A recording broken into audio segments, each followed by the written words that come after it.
समय हमेशा एक समान नहीं रहता। समय बदलता है, ज़माना बदलता है, दौर बदलता है, लोग आते हैं, लोग जाते हैं। उसी समान क्रिकेट में भी प्लेयर्स आते हैं, खेल बदलता है, खेल का रूप बदलता है, नए फॉर्मेट्स होते हैं, पुराने प्लेयर्स रिटायर होते हैं और जो उनको रिप्लेस करने आते हैं वो और अपना एक मादा लेकर आते हैं। तो एक समय की बात थी और ये बहुत रेलेवेंट भी बात रही है थ्रू आउट द ईयर्स कि इंडिया की पेस बॉलिंग अटैक को कभी भी उतना पैना नहीं माना गया। पैना मतलब अगर हम एक नॉर्मल लैंग्वेज में बोले तो उतना धार, उतना इसमें एज कभी नहीं माना गया।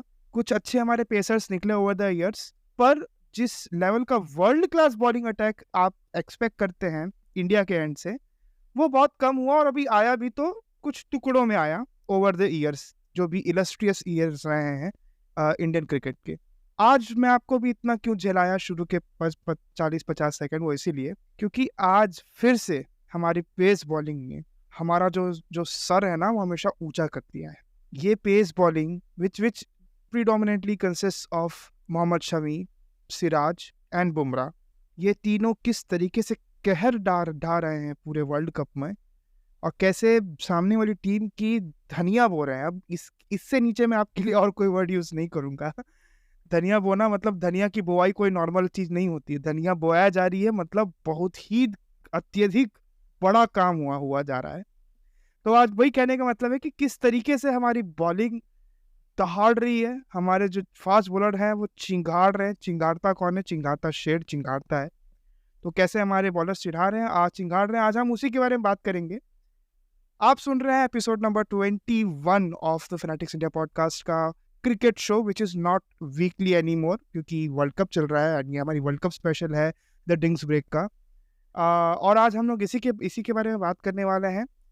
विदाउट एनी फर्दर ड्यू मैं बता दूं कि मेरे साथ कौन है। हमेशा से जो एक ही आदमी रहता है जिसको आप पिछले 21 एपिसोड से कंसिस्टेंसी के साथ सुन रहे हैं। It's Mayank who is with me. Mayank, क्या माहौल है, कैसा माहौल है इस जीत के बाद? क्या लग रहा है, क्या है दिल के अरमान आज पूरे तुम बोल डालो, जो भी जुबान में बसा है आज तुम खोल डालो। यार मैं क्या खोलूं, धागा श्रीलंका का खुल गया है यहाँ पे, बहुत ही खतरनाक। एंड टू बी ऑनेस्ट भाई, मतलब स्टार्टिंग से ही जो डोमिनेशन लेके चले, मतलब पहली बॉल पे, इनिंग्स की पहली बॉल पे विकेट, यहाँ पर जसप्रीत बुमराह ने पहली बॉल पे खाता खोल दिया। मतलब उन्होंने बताया, मतलब बेसिकली इंडिया का ये था कि सालों तुम लोग मेरे कैप्टन को पहले ओवर में आउट कैसे कर दिए। मजाल है साला, इतना दिन से हो गया अभी तक रोहित भाई आउट नहीं होते, कैसे किए तुम? अब तुम्हारी पूरी टीम ऑफ पावर क्यों निपटाई? रोहित भाई को कोई आउट कर सकता है क्या? रोहित भाई बेसिकली बहुत, मतलब बॉलिंग के पर्सपेक्टिव देखा जाए तो मैं सच बता रहा हूँ, एक विकेट हमारे स्पिनर को मिला रविंद्र जडेजा को, वो भी एक तरह से इट वाज, हाँ भाई एक तो दे ही देते हैं, मतलब दिया गया विकेट है वो। रोहित शर्मा बोलता है एक तो ले ही लो यार, स्पिनर लोग तुम लो यार, कितना हम पेसर को कटवाएं, क्योंकि आज बिल्कुल वही मूड लग रहा था कि 10 के 10 विकेट पेसर लेके जाने वाले हैं। एंड टू बी ऑनेस्ट, अगर शामी को एक ओवर एक्स्ट्रा दिया गया होता तो 6 विकेट भी ले सकता, आराम से ले सकता था, क्यों नहीं ले सकता? तो दैट्स द थिंग। एंड उसके बाद भी अगर देखा जाए, मतलब आप ये देखिए, श्रीलंका की आधी टीम तो 0 पे आउट हो गई, 5 प्लेयर 0 पे आउट हुए उनके। तो हम लोग इन सब के बारे में बात करते हैं थोड़ा, क्योंकि क्या है ना, मेरा आदत सीक्वेंस का है, पर मैं सीक्वेंस में नहीं चलूंगा, क्योंकि ऑब्वियसली हमारी बैटिंग तो आज फाड़ रही है ना। हंड्रेड्स नहीं आए किसी के साइड से भी, पर जो हमेशा बोलते हैं ना कि हंड्रेड्स कई बार इंपॉर्टेंट नहीं होते, आपकी इम्पैक्टफुल इनिंग्स इंपॉर्टेंट होती है इन बिटवीन। वो हमको आज देखने को मिला by all our players. Sri Lanka के खिलाफ अगर बात करें तो हंड्रेड्स इंपॉर्टेंट रहे भी नहीं है कभी, हमने हंड्रेड्स के बिना ही जीता है और बहुत बड़ा जीता है। श्रीलंका के अगेंस्ट तो फिर भी मतलब बिना हंड्रेड के ही चला है मामला। सही बात है, ये भी very much true according to the historical context में। पहले मैं बॉलिंग के बारे में इसलिए बात करना चाहता हूँ क्योंकि अगर आप एक 90 के दशक, 80 के दशक, तो फिर भी आप उतना नहीं बोलेंगे उस टाइम क्रिकेट उतना फिर भी थोड़ा राइज में था, शुरुआती राइज में था इंडिया में, television viewing and all that. 90s के मिड तक जब तेंदुलकर आ गए और 2000s के टाइम पर जब कलर टीवी का प्रचलन हो गया। वैसे तो 1983 से अवेलेबल है कलर टीवी हमारे देश में, पर सबके घर तक पहुंच गई और जो क्रिकेट ब्रॉडकास्ट है वो सबके घर तक, मतलब लोगों ने रेडियो छोड़कर टीवी पे आ गए, है ना। मैं उस पीरियड इन पीरियड की बात कर रहा हूँ। हमारी बॉलिंग हमेशा से यार बहुत अच्छे-अच्छे, I am not taking away any credit for our former bowlers जो हमारे लिए बॉलिंग के बहुत लेजेंडरी बॉलर्स निकले हैं हमारे सब, है ना। बट क्या होता था कि इसमें कुछ बॉलर्स आते थे, वो हमेशा अपना इम्पैक्ट छोड़ते थे, बट जो एक पूरा बॉलिंग यूनिट की हम बात करते हैं ना, कि आप इस बंदे पे हाथ रख दो, इस बंदे पे उँगली रख दो, ये भी आपको विकेट निकाल के देगा, वो भी आपको विकेट निकाल के देगा। तो अगर उस टाइप का अगर फेज़ था, तो ये कुछ टीमें हमेशा जानी जाती है। जैसे अगर आप आ जाएँ Australia, Australia has always been known for their all round cricket, but their aggression and their bowling lineup. क्या ही तो ज़बरदस्त उनकी बॉलिंग रही है थ्रू आउट द ईयर्स, है ना? 90s में, 2000s में, जो उनका जो डोमिनेंस के जो 16-17 साल रहे क्रिकेट में, उसमें उन्होंने अपना खेल बॉलिंग के ज़रिए दिखाया। बैटिंग तो उनकी माशाअल्लाह हमेशा से रही है। पर इंडिया के लिए कभी भी ये नहीं बोला गया। हमको बोला गया कि we are mostly batting dominant team है। Obviously when you have guys like Sourav Ganguly, Rahul Dravid, Sachin Tendulkar, मेरे को कायदे से उनका नाम पहले लेना चाहिए था, Laxman, and over the years Dhoni, एक से एक प्लेयर, गौतम गंभीर, वीरेंद्र सहवाग, कितने ही मैं नाम कितने लूँ, मैं अभी बोल भी नहीं पाऊंगा। तो कभी भी ना बॉलर्स को वो लाइमलाइट नहीं मिली, कभी मिलती थी बट वो बोला वही फ्रेगमेंटेड मिलती थी। आज जब हमारी बॉलिंग, और आज ही नहीं पिछले कुछ सालों से हमारी जब बॉलिंग हमारी जो निखर के सामने आई है, और ये सिर्फ ऐसा नहीं है कि ये कुछ टाइम के लिए बॉलिंग है कि यार अभी चल रही है बाद में शांत हो जाएगी, ये आग उगलते हैं, हर मैच में आग उगलते हैं, है ना। ज़रूर कई कई मैचेस पिछले कुछ T20 में हुआ है कि हम विकेट्स भी नहीं ले पाए, वैसे हम बाहर भी हुए हैं मैचेस से अलग-अलग, वो हुआ है, there is no doubt in that. But in entirety आप देखें, तो ये जो हमारी बॉलिंग है, अभी जिस टाइप की बॉलिंग है, ये बॉलिंग वर्ल्ड क्लास स्तर की है, और मैं यही चाहूँगा कि this continues for as long as possible. क्योंकि क्या है ना, हमारे देश में ऐसा है ना, जैसे अगर एक बच्चा पैदा होता है, तो उसको घर वाले ना हाथ में बैट पकड़ाते हैं। बैट बॉल तो खेलने के बोलते हैं, बट उसको बैट पकड़ाया जाता है। हमको शुरू से ही बैट्समैन बनाने की हमारे मन में एक विधा रहती है कि हम बैटिंग करना चाहिए। जैसे अगर गली मोहल्लों में भी खेले होंगे क्रिकेट, तो उस समय भी लोग बैटिंग के लिए बहुत मरते हैं। बॉलिंग बहुत कम ही लोग करना चाहेंगे एकदम पैशनेट होके गली गली क्रिकेट वगैरह में। बैटिंग सबका सर्वोपरि रहता है, सबको वही करना है। और जब बॉलर्स इस तरीके से आज जैसा डोमिनेट किए हैं, मयंक, क्या था भाई आज, मैं तो मतलब इतना खुशी होता है ना इस टाइप की परफॉर्मेंस देख के। ठीक है, श्रीलंका कोई उतनी बहुत बड़ी टीम नहीं है, पर इस टाइप की परफॉर्मेंस हम सिर्फ श्रीलंका के अगेंस्ट नहीं देख रहे हैं। ये चोक करने का काम पिछले मैच में भी किया गया ज़बरदस्त तरीके से।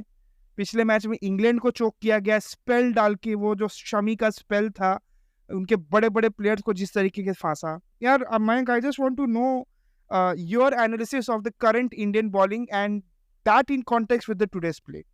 इंडियन बॉलिंग की अगर बात करें, फर्स्ट ऑफ ऑल मोहम्मद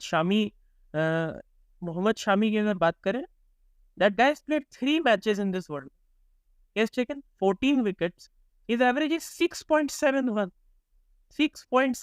मतलब incredible. This is some god level stuff. मतलब अगर बैटिंग के पर्सपेक्टिव से देखा जाए, दिस इज ब्रैडमैनिस्क जो हम लोग कहते हैं ना, हाँ, यस, यस, यस। वो बॉलिंग हाँ, में ये है बेसिकली अनबिलीवेबल एवरेज। अगर आपकी एवरेज एज अ बॉलर 10 से नीचे जाती है, दैट मींस आप हार रहे हो लोग।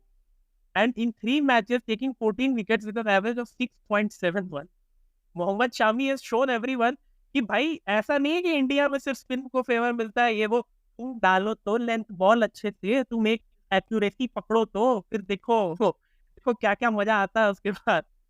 और शामी भाई बिल्कुल उसी तरह से परफॉर्म कर रहे हैं मोहम्मद शामी। एंड मैंने पहले भी एपिसोड में कहा था है कि and इस एपिसोड में मैं कहूंगा, the best thing about Mohammed Shami is accuracy. एक लेंथ पे डाल के बैट्समैन को इतना परेशान कर देते हैं कि भाई बैट्समैन खुद सोचते हैं यार मेरे को कुछ तो दूसरा बॉल दो जिसपे हम टैप करके सिंगल ही ले, कुछ तो दो यार, मतलब पैक कर दिया है। तो दैट्स व्हाट मोहम्मद शामी।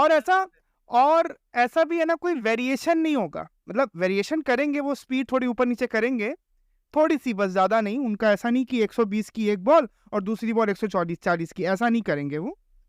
वो एक वही बोलता हूँ, अंटे पे पकड़ के, अंटा मतलब ऐसा होता है कि एक ऐसा घेरा है, वहीं पे बॉल पड़नी चाहिए बेटा। बचपन में जब हम जैसे हम क्योंकि ऑब्वियसली हम लोग हमेशा बॉलिंग करते हैं, क्रिकेटिंग बैकग्राउंड जो हमारा रहा है, जो जो कोच होते थे ना उन लोग ऐसे कि एक लेंथ बना देते थे, हमारे यहाँ तो झाड़ू यूज करके बनाते थे, झाड़ू जो हम साफ करने के लिए करते थे, कि ये गुड लेंथ है और ये तुम्हारी लाइन है, स्टंप लाइन, थोड़ा सा उसके बाहर ऑफ साइड पे तुम्हारी बॉल जितना यहाँ पटकाएगी तुमको, मान के चलो जैसे मेरे जो कोच थे ओवर द ईयर, मेरे को वो क्योंकि हम लोग का ना ऐसा था कि हम लोग को खान मतलब हर मैच के सेशन के बाद केला और चना वगैरह दिया जाता था हमको खाने के लिए, केला दूध चना वगैरह हमेशा हम लोग का पूरा वहाँ पे होता था बंदोबस्त। हमारे जो कोच थे हमको हमेशा बोलते थे, जो बॉलर, जैसे हमको 5 ओवर डालना होता था, 5 ओवर में मान के चलो 30 बॉल में अगर आपकी 15 बॉल, 15 से 20 बॉल अगर उस लेंथ पे गिरी, और जो लाइन बता रहा हूँ just outside the off stump, मतलब that is like 4th stump 5th stump की लाइन में गिराए, तो आपको एक्स्ट्रा केला दिया जाएगा। और अब भाई ऐसे हमने एक्स्ट्रा केला, हमको तो ज्यादा नहीं मिला, तभी आज हम पॉडकास्टिंग कर रहे हैं बैठ के, वरना जरूर आज यू नेवर नो, है ना। बट कहने का मतलब वही है कि वो अंटा पकड़ के बॉल करना, ये एक विधा है ना। जैसे बैट्समैन अपने आप को, जैसे जो बैट्समैन अपने आप को शॉट्स में, नेट्स में अपना पसीना बहाता है, एक म्यूजिशियन अगर होता है तो वो अपने आप को दिन भर रागों में विलीन रखता है, अलग अलग गाने सुनता है, उन गानों को वो हमेशा अपने जहन में उतारता है, और उसको जहन उतार कर वो अपने आप को उसमें पारंगत हासिल करता है, कुल मिलाकर कहा जाए तो। अनफॉर्चुनेटली मैं ये वाली बात अनफॉर्चुनेटली बट फॉर्चुनेटली मैं ये वाली बात अपने टीम के कुछ प्लेयर्स के लिए कर सकता हूँ कि ये इस लेवल का हमको प्ले देखने को मिल रहा है इंडीड। बिल्कुल, मतलब जिस तरह से, मतलब टू बी ऑनेस्ट, आज हमने जिस तरह से मोहम्मद शामी को देखा, पहली बात तो congratulations to Mohammed Shami, India की तरफ से वर्ल्ड कप में सबसे ज्यादा विकेट लेने वाले प्लेयर बन गए हैं। 45 और 46 wickets I guess in 14 matches. I am like भाई ये क्या है? मतलब मोहम्मद शामी, मोहम्मद जैसे होता है ना कि आप एज अ बैट्समैन आप चौके छक्के बरसाते हो, बॉलर के लिए सबसे बड़ा ये होता है कि आप विकेट लो, ठीक है, बट विकेट बरसाओ। मोहम्मद शामी विकेट बरसा रहे, खास करके इस वर्ल्ड कप में। और उनका भाई एक लेंथ पकड़ के डालना, मतलब अभी भी, मतलब ठीक है श्रीलंका का मैच था, बट स्टिल मेरे को बेन स्टोक्स वाला वो स्पेल बहुत बहुत ही, मतलब वर्ल्ड कप का बेस्ट स्पेल था वो। 9 पर या कुछ चौक कर दिया बेन स्टोक्स को कि भाई तो हिलेगा नहीं, आ सकता, बता रहा हूँ, तो नहीं हिल सकता यार। तू पैर खोल, तू आगे निकल, तेरे को जो करने का कर, तू कर, मैं नहीं करूंगा, बॉल नहीं हटेगी यहाँ से। सही बात है। और हम तो ये शामी के बारे में तो हम कितनी भी बातें कर सके, पिछले 7 वर्ल्ड कप मैचों में उनका 28 विकेट का टैली हो गया है, एंड ओवरऑल तो माइक ने बताया 45-46 विकेट जो भी हैं। ऑल्सो सबसे ज्यादा ओडीआईज में 5 विकेट हॉल लेने वाले भारतीय गेंदबाज बने हैं। 3 बार इसके पहले जो हरभजन सिंह थे और जवागल श्रीनाथ, उनका 3-3 पे टाई था, और अब ये चौथी बार मोहम्मद शमी ने आज ये कारनामा किया है 5 विकेट हॉल का। बहुत मतलब बोलते बोलते तो मेरे गूजबम्स भी आ जा रहे हैं मुझे, है ना, और मेरे रोंगटे, जैसे बोला, रोंगटे खड़े हो जा रहे हैं, और मेरे आंखों में आंसू भी आ रहा है, क्योंकि ये फास्ट बॉलिंग ना देख के आदमी को ठंडक मिलती है। Being a fast bowler myself, use to be ex fast bowler myself, Mayank को भी देखकर ऑब्वियसली अच्छा लगता होगा ये जिस तरीके का खेल चल रहा है ना। तो अब अगर हम बात करें, अगर अगली जो क्योंकि हम बॉलिंग की बात कर रहे हैं स्पेसिफिकली, और बॉलिंग में इसलिए फोकस कर रहा हूँ क्योंकि शायद मैं पहली बार नहीं, बहुत कम ही बार मैं गौतम गंभीर की बात से मतलब एग्री करता हूँ। उसमें उन्होंने एक बात बोली कि बॉलर्स आपको वर्ल्ड कप जिताते हैं, और वो अब हमें दिख भी रहा है कि बॉलर्स हमें किस तरीके से मैच बस नहीं, अब वो वर्ल्ड कप के लिए, क्योंकि we are now officially qualified for the semifinals, है ना, और mostly we will be finishing number 1 number 2 यहीं पे आसपास रहेगा, unless and until we don't fumble up very bad in the next 2 games, है ना। तो मयंक, अगर हम बात करें कि थोड़ा सा हमें सिराज के एंड से थोड़ा सा लूज लग रहा था, पिछले मैच में भी कुछ इतना खास परफॉर्मेंस नहीं आई थी, ठीक है अच्छी परफॉर्मेंस थी, पर इस मैच में सिराज ने भी वो वाली कमी पूरी कर दी। आई मीन सिराज ने श्रीलंका देखे and he remembered Asia cup का फाइनल। हाँ, and I am not saying it in a humorous way, मतलब सच में आप सिराज की एशिया कप की हाईलाइट निकालो, उसने पहला ओवर जिस तरह से फेंका था, जो लाइन और लेंथ रखी थी, जिस तरीके के वेरिएशंस थे, यहाँ पे देखो बिल्कुल सेम। वहां पे पहला विकेट बुमराह ने लिया था, सिराज को मौका मिल गया कि मैं यहाँ से भाई प्रेशर बनाऊं। यहाँ पे भी पहला विकेट बुमराह ने लिया पहले ही ओवर की पहली बॉल पे, उसका सिराज ने बोला अब मैं प्रेशर। तो सिराज वाज लाइक दैट कि भाई ये मौका है मेरे पास टू रिडीम माई सेल्फ। ठीक है, मैचों में अच्छा परफॉर्म नहीं किया, but this match is mine. और उसके बाद तो मतलब पूरे मिडिल ऑर्डर की वहां धज्जियां उड़ाई। उसके बाद सिराज और शामी की जोड़ी, मतलब दोनों दोनों बिरयानी पावर बहुत ही खतरनाक बिरयानी पावर। सही में। और मैं सही बताऊं, बुमराह ने भी मतलब हर मैच पे परफॉर्म किया थ्रू आउट, बट उनका जो जो जो जो कसी हुई गेंदबाजी वो कर रहे हैं ना, हमने पहले भी बात करी, मैं फिर से रिपीट करूंगा, शायद ये तीसरी चौथी बार इस अपने शो में ये बात कर रहे होंगे, जो वो जो पैचेस में जो बॉलर्स जब साथ में हंट करते हैं ना, बॉलर्स हंटेड वैसे ग्रुप में, वो वाला हम देख रहे हैं पेयर में कैसे ये तीनों जन सिंक कर गए हैं एक दूसरे के साथ, है ना, कि तीनों की पेस वही आपको 135 140 के ऊपर मिलेगी, है ना, एग्रेशन भरपूर, अंटे पे बॉल करना और विकेट निकालना समय समय पर, और यही हमको चाहिए सब सही में। अब हम क्योंकि मैं ये तो हम अपनी बॉलिंग का बहुत देर से बात भी कर रहे हैं, है ना, you wanted to say something या? या मतलब रियल में अगर बात की जाए, पहले कुछ मैचेस में हमने देखा शामी की जगह पर शार्दुल ठाकुर को वहां मौका दिया जा रहा था कंसिस्टेंटली, जस्ट बिकॉज उनकी बैटिंग अच्छी है। बट यहाँ पर मोहम्मद शामी ने अपने आप को इस तरह से प्रूव किया है ना कि now when Hardik Pandya comes back, I know कि ठीक है सूर्य कुमार यादव की जगह आप हार्दिक पांड्या खिलाओगे, मैं मानने को तैयार नहीं हूँ मोहम्मद शामी बाहर जाएंगे अब यहाँ से, कहीं नहीं जा सकते मोहम्मद शामी। बिल्कुल, नहीं भाई, बिल्कुल भी नहीं कर सकते आप बाहर, बिल्कुल भी नहीं कर सकते उनको बाहर, अब जैसे फॉर्म में है वो। मोहम्मद शामी एंड ठीक है, आप एक दो मैच में सिराज के साथ आप वो कर सकते हो कि हाँ ठीक है, अगर सिराज अच्छे फॉर्म में नहीं है तो उनकी जगह पे आप अगर स्पिन ट्रैक है तो वहां पर आप अश्विन को खिला सकते हो। लेकिन अब मुझे लगता नहीं है कि यहाँ पे कोई भी स्पिन फ्रेंडली ट्रैक है। चेन्नई में आपका एक ही मैच था ऑस्ट्रेलिया के साथ, वो पहला ही मैच था हमारा, वो भी हमने जीत लिया। उसके अलावा अगर देखें अभी अगला मैच हमारा ईडन गार्डन्स में है, दैट इज ऑल्सो मतलब नाइस बैटिंग ट्रैक, और ब्लैक सॉइल की विकेट होती है वहां पे।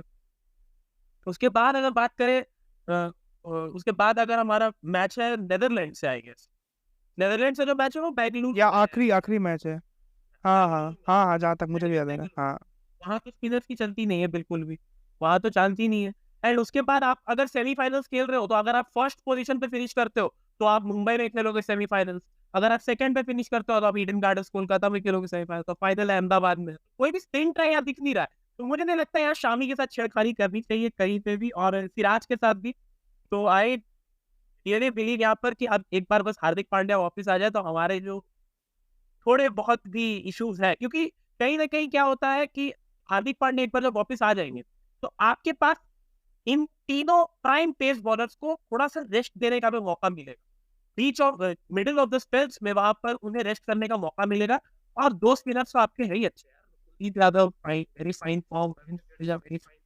या बट ये भी बात है ना, ये आपको आप बोल नहीं सकते कि अगर अगर जैसे पांड्या आते हैं वापस, और हम बिल्कुल चाहेंगे कि वो आए जल्दी से जल्दी, सेमीफाइनल के पहले तो आ ही जाएं, है ना, बट उनके एंकल में इशू हुआ, जो भी उनको एंकल की इशू हुई, उनको एंकल की दिक्कत थी, तो मतलब ये एक्सपेक्ट करना कि वो आकर सीधा बॉलिंग करना शुरू कर दें, है ना, and long long lengthy lengthy spells डालें, ये भी मुझे थोड़ा सा अभी एट द मोमेंट टफ लग रहा है। अगर वो आते हैं वापस तो शायद उनको बॉलिंग पार्ट पे थोड़ा सा उनको कम किया जा सकता है। इस शेयर भाई बिल्कुल मैं सहमत हूँ, इसीलिए मैंने कहा कि जब आपको रेस्ट कराना हो, तीन पेसर्स है आपके पास, उनमें से ऑब्वियसली बात आप कंटिन्यूअस स्पेल नहीं करवा सकते उनसे, क्योंकि आपको बचा के भी रखने होंगे कुछ आखिरी के ओवर से नीडेड, उस तरह की भी गेम प्लानिंग होती है। तो वहां पर अगर आपको एक दो ओवर निकलवाना है, क्योंकि अभी आपको कहीं ना कहीं स्पिनर से निकलवाना पड़ता है, even though the pitch is actually favouring pace bowler, तो वहां पर हार्दिक पांड्या आपको एक दो ओवर बिल्कुल आराम से निकाल के दे सकते हैं। एंड मुझे लगता है कि अब हार्दिक पांड्या को थोड़ा ये बॉल जब स्ट्रेट डाउन द ग्राउंड आ रही हो तो फिर पैर लगाना छोड़ देना चाहिए। पीछे फील्डर है हमारे अच्छे। हाँ, रोक लेंगे, हाँ, थोड़ा सा भरोसा रखिए आप बाकी सब पे भी। हर काम आप नहीं करेंगे, बैटिंग भी आप नहीं करेंगे, बॉलिंग भी आप नहीं करेंगे, फील्डिंग भी आप नहीं करेंगे, थोड़ा सामने वाले को भी मौका दीजिए ना थोड़ा सा। खैर ये रही बॉलिंग की बातचीत। बैटिंग के बारे में मैं अगेन फिर से अब मैं बात करना चाहूँगा, और हम लोग श्रीलंका को ज़्यादा डिस्कस इसलिए नहीं कर रहे हैं क्योंकि everything seems miserable for them at the moment, है ना। उनका तो क्योंकि बहुत प्रॉब्लम उनके स्ट्रक्चर में भी है, और उनके अभी क्रिकेटिंग सिस्टम में भी बहुत सारा इश्यूज हैं, है ना। तो इसीलिए हम ज़्यादा तवज्जो अभी श्रीलंका को नहीं दे रहे हैं। Sri Lanka is a case study in itself कि उस क्रिकेट प्लेइंग नेशन, और 1996 का एक बार का वर्ल्ड कप विजेता। बताइए, वर्ल्ड कप न्यूजीलैंड और साउथ अफ्रीका जैसी टीमों ने भी नहीं जीता है, पर श्रीलंका ने जीता है। तो एक इतना बड़ा nation, all of a sudden, and all due to their inner problems and corruption issues and all, जो भी एक वेस्ट इंडीज के साथ भी जो इश्यूज चल रहे हैं इंटरनली, कैसे श्रीलंका के साथ भी हुआ है, तो ये एक अलग केस स्टडी है। खैर, हम बैटिंग की बात करते हैं इंडिया की। ऑल्दो पहली बॉल पे चौका पड़ा, हमने बैटिंग किया, पहली बॉल पे चौका पड़ा। चौका पड़ते साथ सेकंड बॉल पे बहुत ही दुखद तरीके से विकेट गिरा। और क्योंकि सुनिए, बात ये होती है ना कि घर का व्यक्ति है वो, है ना। 5-5 आईपीएल टाइटल जीता हुआ है with the captaincy of Mumbai Indians, है ना। एक क्रेज अलग है रोहित शर्मा जैसे। अगर हम बोलते हैं जैसे विराट कोहली का तो हर जगह क्रेज है, और रोहित शर्मा का भी है, बट जो उनके होम टेरिटरी पे जो उनका क्रेज होता है ना। और पर्टिकुलरली विराट कोहली के लिए मैं ये भी बोलूंगा कि उनका क्रेज जो बैंगलोर में होता है, क्योंकि he has played in Bangalore a lot. So ये जो क्रेज होता है, ये कुछ अनमैच्ड लेवल का होता है ना। पर यहीं पे अगर आप बात करें तो सब एक्सपेक्ट करते हैं यार कि आज कुछ अच्छा खेलेगा सब एवरीबॉडी। और जब वो विकेट गिरा भाई, क्राउड साइलेंट, एकदम चू से चाप, पिन टॉप तो नहीं बोलूंगा, बट इतना भरा हुआ स्टेडियम, दोपहर की गर्मी, वानखेड़े की, crowd silent, everybody went in silent. Obviously nobody was expecting that wicket. So Mayank, what's your analysis of our batting performance as a whole, and how disappointed were you as a Rohit Sharma fan that it happened, and unfortunately in his hometown? Rohit Sharma बहुत first of all बहुत अच्छे form में थे, and playing at your home ground Wankhede Mumbai, और भाई उनको कहा जाता है मुंबई चा राजा, is the king of Mumbai. और मतलब ठीक है, he got out on four, मतलब सेकंड बॉल पे उनका विकेट मिला। That was a very good ball from Dilshan Madushanka. उन्होंने सेकंड बॉल ही अपना कटर खोल दिया, मतलब इनिंग्स की सेकंड बॉल पे आप कटर खोल दे रहे हैं, मतलब दैट एक्सक्लूड्स योर कॉन्फिडेंस। तो उन्होंने कटर खोल दिया वहां पर। रोहित शर्मा एक्सपेक्ट नहीं कर रहे थे कि भाई इनिंग्स की दूसरी बॉल उनको कटर आएगी, स्लो आएगी, और वो वहां पर फंसे और stumps were flying over there. But one thing जो मैंने नोटिस की, विराट कोहली दिल्ली में रोहित शर्मा ने फुल ताबड़तोड़ बल्लेबाजी की। रोहित शर्मा मुंबई से है, विराट कोहली ने मुंबई में ताबड़तोड़ बल्लेबाजी की। बड़ा अच्छा कनेक्शन यहाँ पर निकल के आया कि हाँ भाई तेरा घर है, मारूंगा मैं। एक दूसरे की प्रॉक्सी अटेंडेंस लगवाई है अपने अपने घर पर, है ना, कि मैं नहीं खेल पाया तो मेरा दोस्त खेलेगा, और मैं नहीं खेल पाया तो ये मेरा दोस्त खेलेगा, ऐसा वाला था। हम आपने क्योंकि मधुशंका की बात करी, टू बी वेरी ऑनेस्ट, उनकी लेग कटर्स थी जो बहुत यूज करी उन्होंने, बहुत इफेक्टिव थी आज। ऑफ कटर्स थी, बहुत इफेक्टिव थी आज। ऑल्दो आज उनकी बहुत सटाई हुई, सभी बॉलर की हुई वहां पर। 10 ओवर में 80 रन दिए उन्होंने, पर 5 विकेट उनके भी रहे, 5 विकेट हॉल। तो मधुशंका के लिए भी अच्छी लगी उनकी बॉलिंग, वेरी वेरी ऑनेस्टली। हम बोल जो लेफ्ट हैंडर वाली जो हम देख रहे हैं ना इशू, वो शायद मतलब मयंक ये कहना अभी भी सही है कि वो लेफ्ट हैंडेड वाला इशू है अभी भी, जो हम डर रहे थे वर्ल्ड कप स्टार्ट होने के पहले, और या फिर अभी ये इशू उतना नहीं है, बट इस मैच में स्पेसिफिकली पता लगा। सर इसी लेफ्ट हैंडेड वाला इशू नहीं कहेंगे हम। See the thing is, India में आपको स्विंगिंग कंडीशंस नहीं मिलते, तो left armers are not very effective in condition against India. आप अगर इंग्लैंड में खेल रहे हो लेफ्ट हैंडर्स को, या फिर आप ऑस्ट्रेलिया में खेल रहे हो जहाँ पेस एंड बाउंस मिलता है, जहाँ पर स्विंग होती है बॉल, चाहे आप यूएई में खेल रहे हो अंडर द लाइट्स जहाँ पर बॉल स्विंग होती है, वहां पर दिक्कत होती है हमें लेफ्ट आर्म पेसर के खिलाफ, हमारे बल्लेबाजों को खासकर। But apart from that, when we play our subcontinent, Indian subcontinent में जो हम लोग खेलते हैं लेफ्ट आर्मर्स, तो वहां पर ज्यादा इशू देखने को नहीं मिले, जस्ट बिकॉज यहाँ पर स्विंग एंड सीम ज्यादा नहीं मिलती है बॉलर स्टार्टिंग में भी। एंड अगर स्टार्टिंग वैसे भी हमने देखा न्यूजीलैंड के खिलाफ भी जो मैच हुआ था वहाँ पर हमने पावर प्ले में एक भी विकेट नहीं गंवाया। ट्रेंट बोल्ट एंड एवरीवन जो लेफ्ट आर्म पेसर्स उनके पास है, दे आर कंप्लीटली इफेक्टलेस।